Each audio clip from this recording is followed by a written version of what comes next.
Jumpa kembali di Sharing Firman.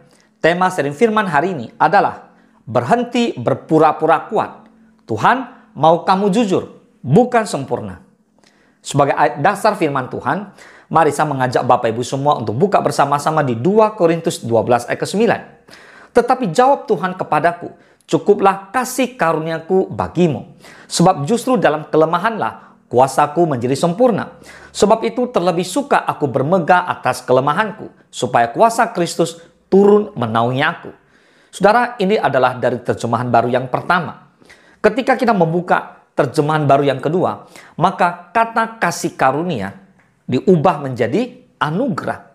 Apa perbedaan antara kasih karunia dan anugerah? Saudara, kasih karunia adalah pemberian atau yang diberikan oleh Tuhan. Seharusnya kita nggak layak terima, tapi Tuhan layakkan. Lalu bagaimana dengan anugerah? Nah, bicara anugerah adalah bicara special gift, spesial pemberian. Tuhan memberi yang terbaik, saudara. Tanpa kita minta, Tuhan menganugerahkan. Katakan amin.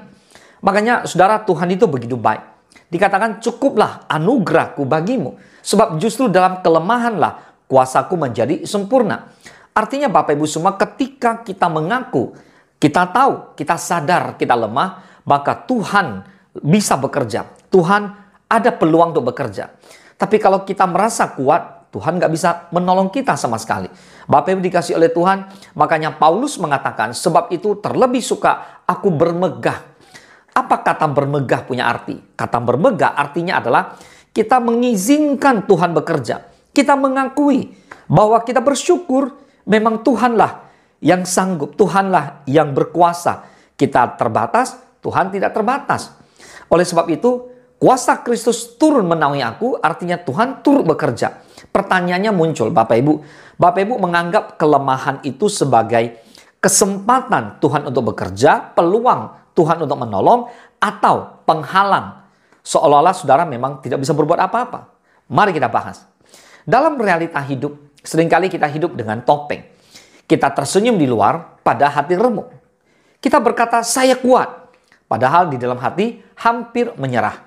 Dunia mengajarkan kita untuk selalu terlihat sempurna, tangguh, tanpa celah. Kita maunya tampil seperti itu. Namun, firman Tuhan berkata, Tuhan tidak mencari kesempurnaan manusia. Tuhan mencari kejujuran hati.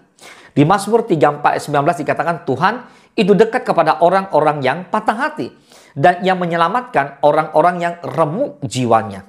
Boleh katakan amin? Itu yang pertama. Kita akan bahas yang kedua adalah Tuhan itu lebih suka kejujuran daripada kepura-puraan. Manusia seringkali menutupi kelemahannya, tapi Allah tahu isi hati manusia. Ketika kita berpura-pura kuat, padahal di dalam lemah, kita sebenarnya menolak kasih karunia Allah. Allah lebih suka kita berkata, Tuhan, aku memang lemah. Aku tidak sanggup. Daripada kita terus berpura-pura bisa segalanya. Yesaya 57 ayat 15 firman Tuhan berkata, sebab beginilah firman yang maha tinggi dan yang maha mulia yang bersemayam untuk selamanya. Dan yang maha kudus namanya. Aku bersemayam di tempat tinggi dan di tempat kudus. Tetapi juga bersama-sama orang yang remuk dan rendah hati.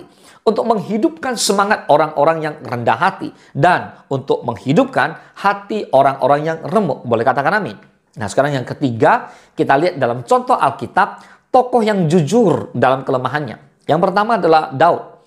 Seorang raja besar, tetapi Daud tidak pernah menutupi kelemahannya.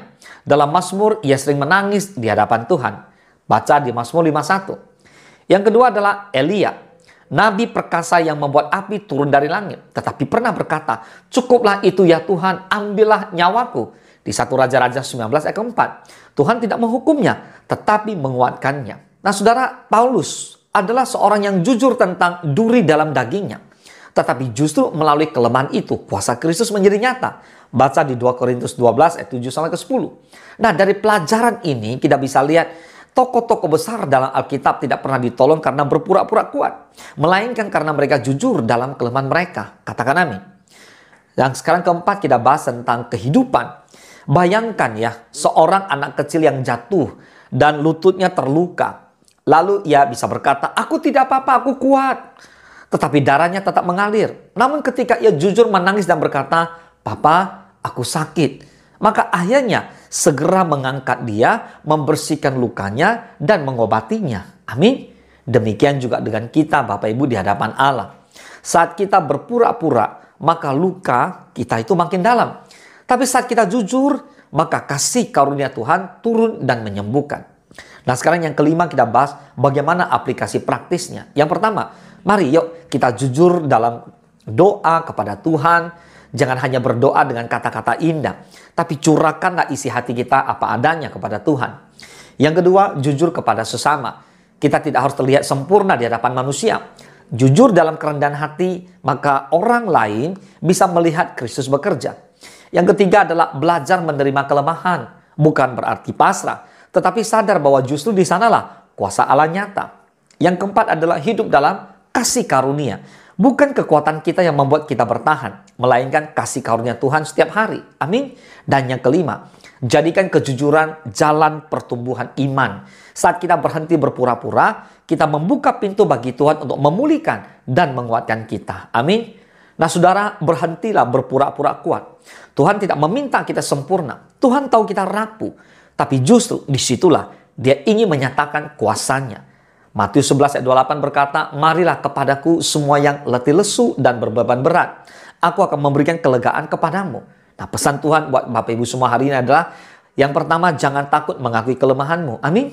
Yang kedua adalah jangan malu menangis di hadapan Tuhan. Amin. Dan yang ketiga, Tuhan tidak mencari kepura-puraan, tapi Tuhan mencari hati yang jujur. Kesimpulannya, ketika kita berhenti berpura-pura kuat, maka kita akan menemukan bahwa kasih karunia Tuhanlah yang sesungguhnya menguatkan saudara dan saya. Boleh katakan amin.